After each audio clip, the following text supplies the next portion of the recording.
السلام علیکم ورحمۃ اللہ وبرکاتہ۔ سورہ بقرہ حصہ نمبر 20، سورہ بقرہ حصہ نمبر 20 آیت نمبر 21 اور 22 جاری، آیت نمبر 21 اور 22 جاری۔ رکوع نمبر 3، مفسرین کے اقوال، مفسرین کے اقوال۔ الحمدللہ پچھلے حصہ نمبر 19 میں ہم نے شرک کے تعلق سے پڑھا تھا، شرک فی الذات کے تعلق سے پڑھا تھا، جس پہ سورہ اخلاص کے پر آ کر ہماری بات ختم ہوئی تھی۔ اب ہمیں شرک فی الذات کے بعد شرک فی صفات کے بارے میں پڑھنا ہے، تو اب آئے شرک فی صفات کے بارے میں جانتے ہیں۔ اس سے پہلے شرک فی صفات کی بات کرنے سے پہلے ان آیتوں کی دوبارہ ہم تلاوت کریں گے۔ اعوذ باللہ من الشیطان الرجیم، بسم اللہ الرحمن الرحیم۔ یا ایہا الناس اعبدوا ربکم الذی خلقکم والذین من قبلکم لعلکم تتقون، الذي جعل لكم الأرض فراشا والسماء بناء وأنزل من السماء ماء فأخرج به من الثمرات رزقا لكم فلا تجعلوا لله أندادا وأنتم تعلمون۔ اے لوگو، اپنے اس رب کی عبادت کرو جس نے تمہیں اور تم سے پہلے کے سب کو پیدا کیا۔ یہی تمہارا بچاؤ ہے، جس نے تمہارے لیے زمین کو بچھونا بنایا اور آسمان کو چھت، اور آسمان سے پانی اتار کر اس سے پھل پیدا کر کے تمہیں روزی دی۔ خبردار، باوجود جاننے کے اللہ کے شریک مقرر نہ کرو، خبردار باوجود جاننے کے اللہ کے شریک مقرر نہ کرو۔ مفسرین کے اقوال، مفسرین کے اقوال۔ اب آئے شرک فی صفات کے بارے میں جانتے ہیں کہ یہ شرک فی صفات ایک ایسا باریک مسئلہ ہے کہ اس میں ادھر سے ادھر پھسل جانا اس کے بہت امکان ہے، کہ اس میں ادھر سے ادھر پھسل جانا اس کے بہت امکان ہے۔ ہم بھی موجود، کائنات بھی موجود، یہ شرک فی الوجود ہو گیا، دو وجود ہو گئے۔ اس کی نفی کرنے کے لیے ہمارے یہاں جو بعض فلسفی صوفیہ تھے، انہوں نے وحدت الوجود اور وحدت الشہود کا فلسفہ پیش کیا تھا۔ غور سے سنیں کہ ہم بھی موجود، کائنات بھی موجود، یہ شرک فی الوجود ہو گیا، دو وجود ہو گئے۔ اس کی نفی کرنے کے لیے ہمارے یہاں جو بعض فلسفی صوفیہ تھے، انہوں نے وحدت الوجود اور وحدت الشہود کا فلسفہ پیش کیا تھا۔ وحدت الوجود صوفیوں کی اصطلاح میں تمام موجودات کو خدا تعالیٰ کا ایک وجود ماننا۔ وحدت الوجود کے بارے میں جانیے کہ صوفیوں کی اصطلاح میں تمام موجودات کو خدا تعالیٰ کا ایک وجود ماننا، اور اس کے علاوہ کے وجود کو محض اعتباری یعنی کہ قابل اعتبار بھروسہ لائق سمجھنا۔ وحدت الشہود کی اصطلاح تصوف، دنیا کی ہر چیز جو پیش نظر ہے اللہ تعالیٰ کا پرتو یعنی کہ اللہ تعالیٰ کا سایہ ہے، عکس ہے، یعنی ہما از اوست ہے، یعنی ہما از اوست۔ ہر صفت کے بارے میں جب تک کہ تین باتوں کا اضافہ نہ کیا جائے تو خطرہ ہے۔ ہر صفت کے بارے میں جب تک کہ تین باتوں کا اضافہ نہ کیا جائے تو خطرہ ہے کہ ہم توحید کے گلشن سے نکل کر شرک کی کھائی میں جا گرے۔ ناظرین، بات تھوڑی موٹی ہے، ذرا غور سے سنیں کہ ہر صفت کے بارے میں جب تک کہ تین باتوں کا اضافہ نہ کیا جائے تو خطرہ ہے کہ ہم توحید کے گلشن سے نکل کر شرک کی کھائی میں جا گرے۔ جیسے کہ نمبر 1، ان تین باتوں میں سے پہلی بات ایسی ہے کہ اللہ کی ذات ذاتی ہے، باقی سب کو وجود عطائی ہے جسے اللہ نے عطا کیا ہے۔ جیسا کہ کسی شاعر نے کہا کہ لائی حیات آئی قضا لے چلی چلے، نہ اپنی خوشی سے آئے نہ اپنی خوشی سے چلے۔ لائی ہاتھ آئی قضا لے چلی چلے، نہ اپنی خوشی سے آئے نہ اپنی خوشی سے چلے۔ اللہ تعالیٰ کی ہر صفات اللہ کی ذات ہی کی طرح ہے، لامحدود ہے، اور ہم اللہ کی لامحدودیت کا تصور بھی نہیں کر سکتے، کیونکہ ہمارا ذہن تو بہت ہی محدود ہے۔ تو اس محدود ذہن کے سہارے ہم لامحدود کا تصور کیسے کر سکتے ہیں؟ یہی وجہ ہے کہ اللہ کی صفات کے تعلق سے ہمارے پاس ایک ہی جملہ ہے عربی زبان کا، وَهُوَ عَلَى كُلِّ شَيْءٍ قَدِيرٌ، وَهُوَ عَلَى كُلِّ شَيْءٍ قَدِيرٌ۔ اللہ تبارک و تعالی ہر چیز پر قدرت رکھتا ہے، اللہ ہر چیز پر قدرت رکھتا ہے۔ باقی کتنا قادر ہے، اللہ کی قدرت کتنی ہے، ہمارے محدود ذہن میں سمجھ آنے والی بات ہے ہی نہیں، ہمارے محدود ذہن میں سمجھ آنے والی بات نہیں ہے۔ اسی طرح وہ اللہ کی ایک اور صفت ہے کہ وَهُوَ بِكُلِّ شَيْءٍ عَلِيمٌ، وَهُوَ بِكُلِّ شَيْءٍ عَلِيمٌ۔ اللہ ہر چیز کا جاننے والا ہے، لیکن ہم محدود، ہمارا ذہن محدود، تو کون ہے جو اللہ کے علم کی وسعت کا اندازہ کر سکے؟ تو کون ہے جو اللہ کی علم کی وسعت کا اندازہ کر سکے؟ اللہ کی ہر صفت محدود ہے، جیسے کہ اللہ کا وجود بھی لامحدود ہے، اسی کے ساتھ ساتھ اللہ کی ہر صفت قدیم ہے، جیسے اللہ کی ذات ہمیشہ سے ہے، اللہ کی صفت بھی ہمیشہ سے ہے۔ اللہ کا علم لامحدود، اللہ کا علم ذاتی علم ہے، اللہ کا علم ذاتی علم ہے، اللہ کو کسی نے نہیں دیا، اور جیسے کہ اللہ کی ذات ہمیشہ سے ہے قدیم، ویسے ہی اللہ کا علم بھی قدیم ہے۔ تو جب بھی ہم لفظ علم جب اللہ کے لیے استعمال کریں گے، اللہ کے لیے، تو یہ تین چیزیں اضافی ذہن میں رہنی چاہیے، جو کہ رہتی نہیں ہے۔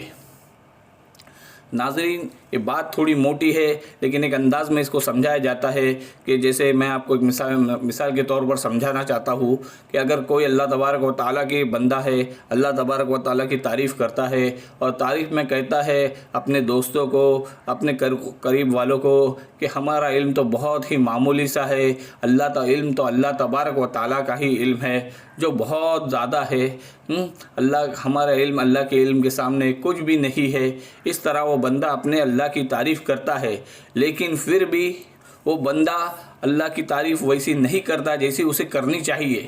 بے شک ہم اللہ کی تعریف، اللہ کی کسی بھی صفت کی تعریف نہیں کر سکتے، لیکن کچھ حد میں تو اس کا انعکاس ہو جائے تو اتنی تعریف کرنی چاہیے، ورنہ وہ گنہگار بھی ہو سکتا ہے۔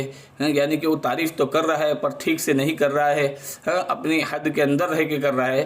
تو اس تعریف میں تین باتیں اسے شامل کرنی ہوں گی، تین باتیں شامل کرنی ہوں گی کہ ہمارا علم بے شک بہت ہی محدود ہے، لیکن اللہ کے علم کی جب تعریف کرے یا اللہ کی کسی اور صفت کی تعریف کرے تو اس طرح تعریف کرے کہ مثال کے طور پہ ہم اللہ کی علم بھی اللہ کی ایک صفت ہے، تو اس صفت کی ہم تعریف اس طرح کریں گے ناظرین کہ ہم کہیں گے کہ ہمارا علم تو بے شک معمولی ہے، لیکن اللہ کا علم جو ہے نا عطائی ہے، اللہ کو کسی نے نہیں دیا، وہ اللہ کا عطائی ہے، اللہ کا ذاتی ہے، اور ہمارے پاس جو علم وہ اللہ کا دیا ہوا ہے۔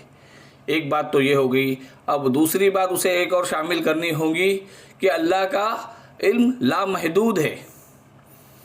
اللہ کے علم کی تعریف میں دوسری بات بھی شامل کر، اللہ کا علم لامحدود ہے۔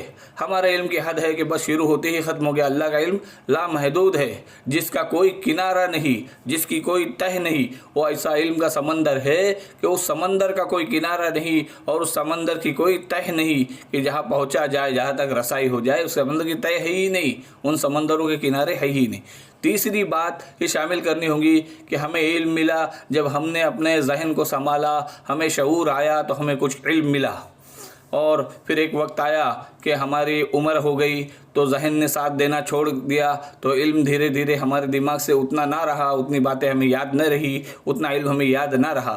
لیکن اللہ کا علم ہمیشہ سے تھا، قدیم ہے، کہ ہمیشہ سے تھا، ہمیشہ سے ہے، اور ہمیشہ ہمیشہ رہے گا۔ اس طرح ہم اللہ کے تعریف کر سکتے ہیں۔ اگر ان 3 باتوں کو شامل نہ کرے تو ہم گنہگار بھی ہو سکتے ہیں۔ اس لیے اللہ کی جب تعریف کرے تو اس حد تک کرے جہاں تک ممکن ہے۔ اسی لیے یہ بات یہاں پیش کی گئی، ورنہ ہم شرک کا شکار بھی ہو سکتے ہیں۔ تو لو آگے بڑھتے ہیں۔ بسم اللہ الرحمن الرحیم۔ جیسے یہ آیت الکرسی میں فرمایا کہ وَلَا يُحِيطُونَ بِشَيْءٍ مِّنْ عِلْمِهِ إِلَّا بِمَا شَاءَ، آیت الکرسی میں فرمایا کہ وَلَا يُحِيطُونَ بِشَيْءٍ مِّنْ عِلْمِهِ إِلَّا بِمَا شَاءَ، مخلوقات میں سے کوئی بھی اللہ کے علم میں سے کسی شے کا احاطہ کر ہی نہیں سکتا۔ مخلوقات میں سے کوئی بھی اللہ کے علم میں سے کسی شے کا احاطہ کر نہیں سکتا۔ اللہ تبارک و تعالیٰ نے جس کو چاہا، جتنا چاہا علم دے دیا۔ یہ علم اللہ کی صفات، اور صفات میں 99 نام ہے، اور 99 نام پر غور و تدبر کیا جائے تو سمجھ میں آئے گا کہ ان صفات میں 6 بنیادی صفات ہے جن کو صفات، بنیادی صفات کہتے ہیں۔ نمبر 1 وجود، نمبر 2 حیات، نمبر 3 علم، نمبر 4 قدرت، نمبر 5 ارادہ، نمبر 6 کلام۔ سب سے پہلے وجود کا مسئلہ، نمبر 1 وجود۔ سب سے پہلے وجود کا مسئلہ، اللہ بھی موجود، کائنات بھی موجود، تو یہ اشتراک، شرکت کرنا، حصے داری ہو گیا۔ ان کے درمیان کیا رشتہ ہے؟ توحید وجود یہ ہے کہ کائنات حقیقی نہیں ہے، حقیقی وجود صرف ایک اللہ کا ہے۔ یہ توحید وجودی ہے کہ اعتبار وجود ہے، جیسے کہ دعائے استخارہ میں ہم کہتے ہیں فَإِنَّكَ تَقْدِرُ وَلَا أَقْدِرُ وَتَعْلَمُ وَلَا أَعْلَمُ وَأَنْتَ عَلَّامُ الْغُيُوبِ، کیونکہ اللہ تو قدرت رکھتا ہے اور ہم قدرت نہیں رکھتے، اور تو جاننے والا ہے اور میں نہیں جانتا، اور اللہ غیبوں کو خوب جاننے والا ہے۔ یہ جو کہا گیا کہ اے اللہ تو تمام باتوں کا جاننے والا ہے، ہم کچھ نہیں جانتے، تو کیا ہم کچھ بھی نہیں جانتے؟ حالانکہ ہم کچھ تو جانتے ہیں، ہم کچھ تو جانتے ہیں نا، لیکن اللہ کے علم کے مقابلے میں ہمارا علم 0 0 ہے کا درجہ رکھتا ہے۔ ہمارا علم 0 0 کا درجہ رکھتا ہے۔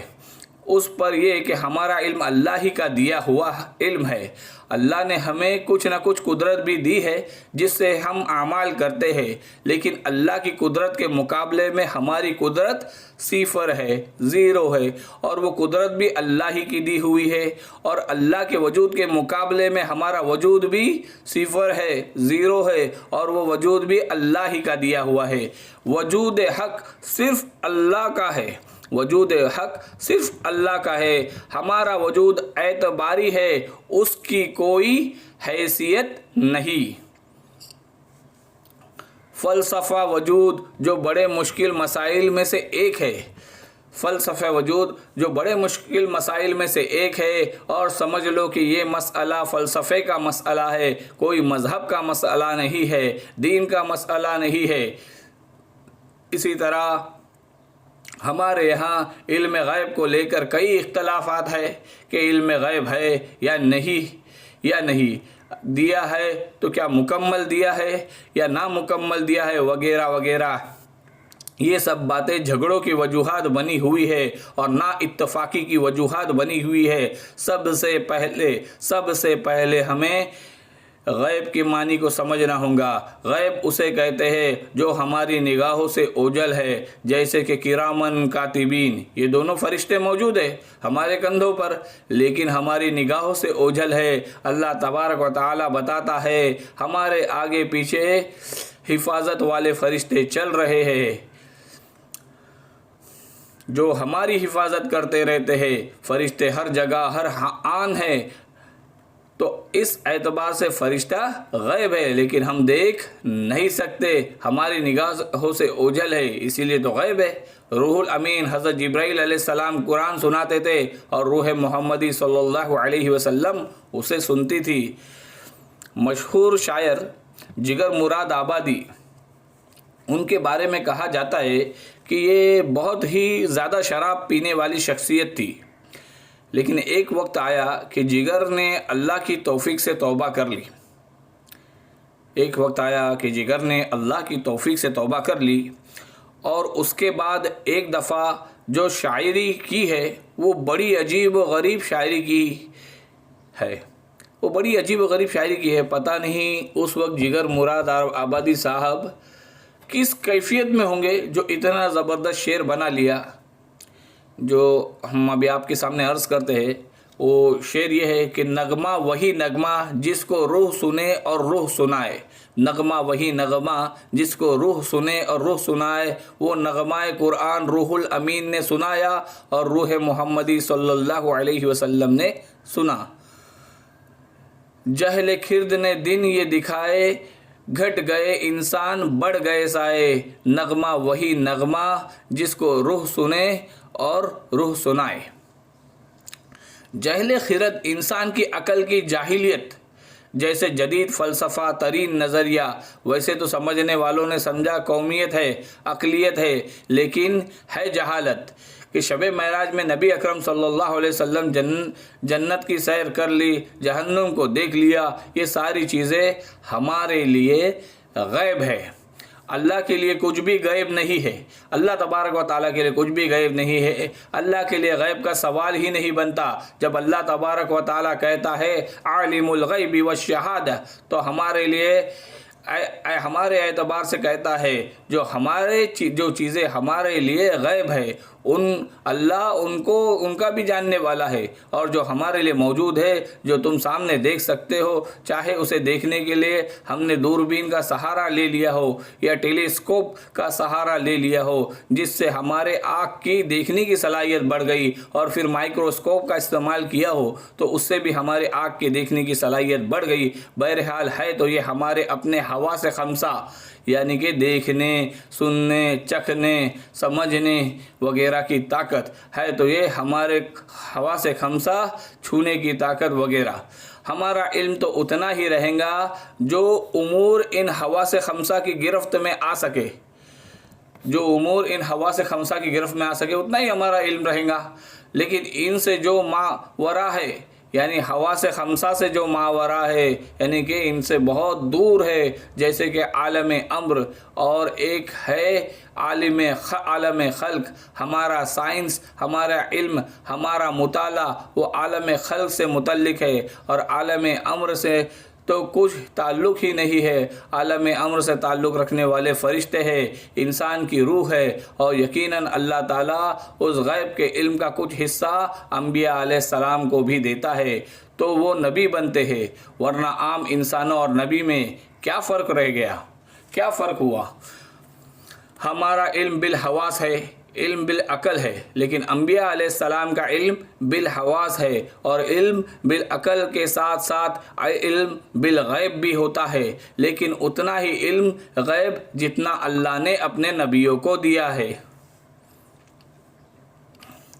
قرآن مجید میں پارہ نمبر 29، سورت نمبر 72، سورہ جن میں آیت نمبر 26 سے 27 میں اللہ تبارک و تعالی نے فرمایا کہ عالم الغیب فلا یظہر علی غیبہ احدا الا من ارتضی من رسول فإنہ یسلک من بین یدیہ ومن خلفہ رصدا۔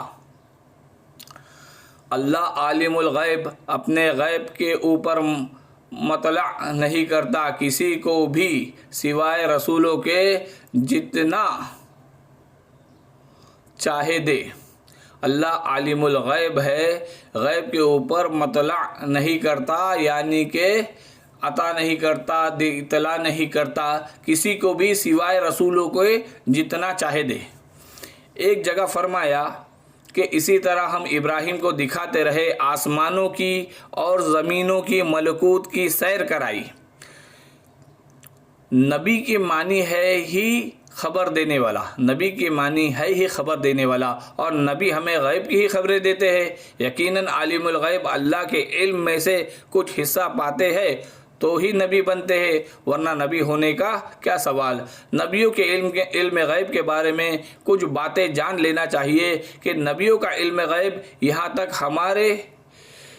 یہاں تک کہ ہمارے پیارے نبی خاتم الانبیاء حضرت محمد مصطفیٰ صلی اللہ علیہ وسلم کا علم غیب بھی ذاتی نہیں بلکہ عطائی ہے، یعنی کہ اللہ تعالیٰ کا عطا کردہ ہے، اور ساتھ ہی لامحدود نہیں بلکہ محدود ہے، ساتھ ہی قدیم نہیں بلکہ حادث ہے۔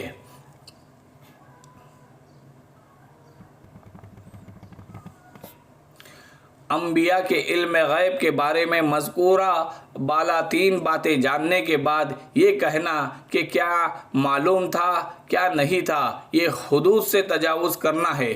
اللہ تبارک و تعالیٰ نے اپنے بندے کو کیا کیا علم دیا ہے یہ اللہ ہی جانے، ہم نہیں ناپ سکتے۔ ہم تو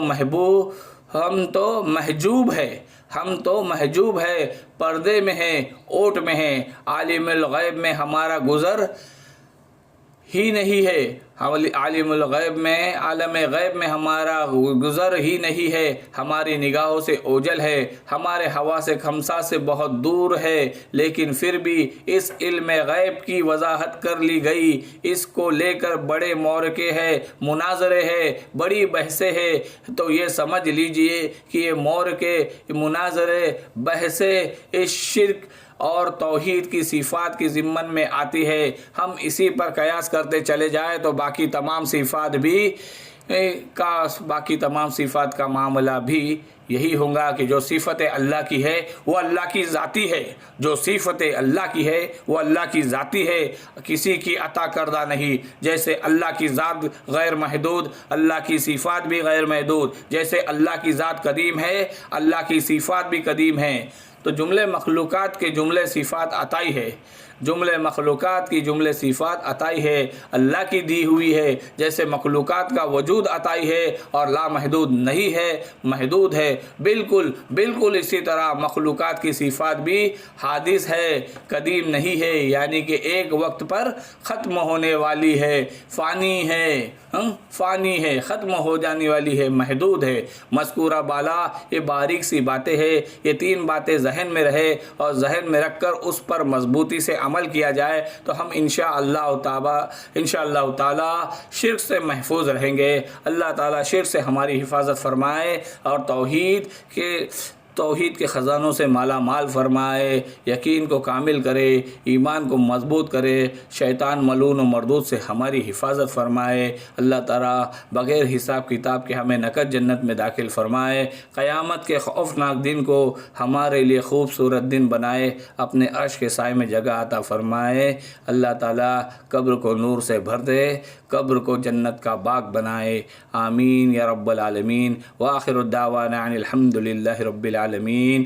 ناظرین، اگلے حصے نمبر 21 میں بھی شرک کے تعلق سے ہماری بات جاری رہیں گی۔ ان 2 آیت نمبر رکوع نمبر 3 کی آیت نمبر 21 اور 22 کو ہم جاری رکھیں گے، اس پر اور تفصیل سے بات کریں گے۔ اللہ تعالی ہمیں کہنے سننے سے زیادہ عمل کرنے کی توفیق عطا فرمائے، آمین یا رب العالمین۔ وآخر دعوانا ان الحمدللہ رب العالمین۔ السلام علیکم ورحمۃ اللہ وبرکاتہ۔